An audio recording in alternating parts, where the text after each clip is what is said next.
Group of 17 Russian banks officially joined second stage of digital ruble pilot. Tim Alper last updated, January 31, 2024, 23:38 EST. Tumin read, Russia's digital ruble pilot is gathering pace, with 17 more banks joining the central bank's CBDC project. The group of banks includes heavyweights such as Sberbank and Tinkoff, the central bank explained in an official statement. This represents a major coup for the central bank. Both Sberbank and Tinkoff pulled out of the first phase of the pilot prior to launch last year. In an official Telegram post, the central bank explained the banks have already signed an agreement to join the digital ruble platform. They are now setting up their systems to enter the pilot when it is expanded. The move takes the number of banks and financial institutions in the pilot to 30. The bank also said that 30 trading and service providers are also taking part in the pilot. In addition to Sberbank and Tinkoff, the list of newly added banks also includes the following: AB Russia Bank, Orenburg Russian Standard Bank, Russian Bank for Small and Medium Enterprises Support, Russian Agricultural Bank, Expobank, Novacombank, Russian Regional Development Bank, Bank Cuban Credit, Tochka Bank, Primtercombank, Rosdor Bank, Center Invest Bank, National Commercial Bank of Russia, Money, Mail.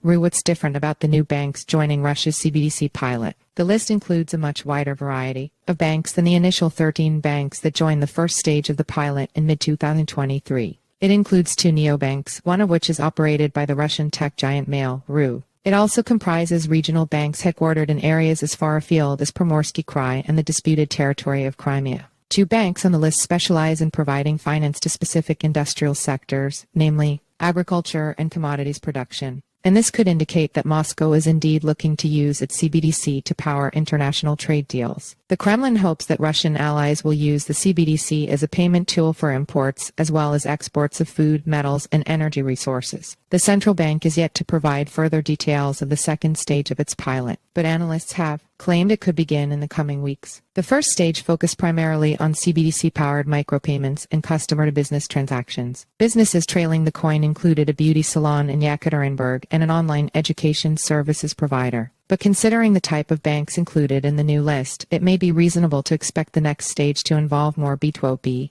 transactions. The fact that more regional banks are involved could mean the central bank wants to trial the use of the digital ruble outside Russia's biggest cities. Follow us on Google News.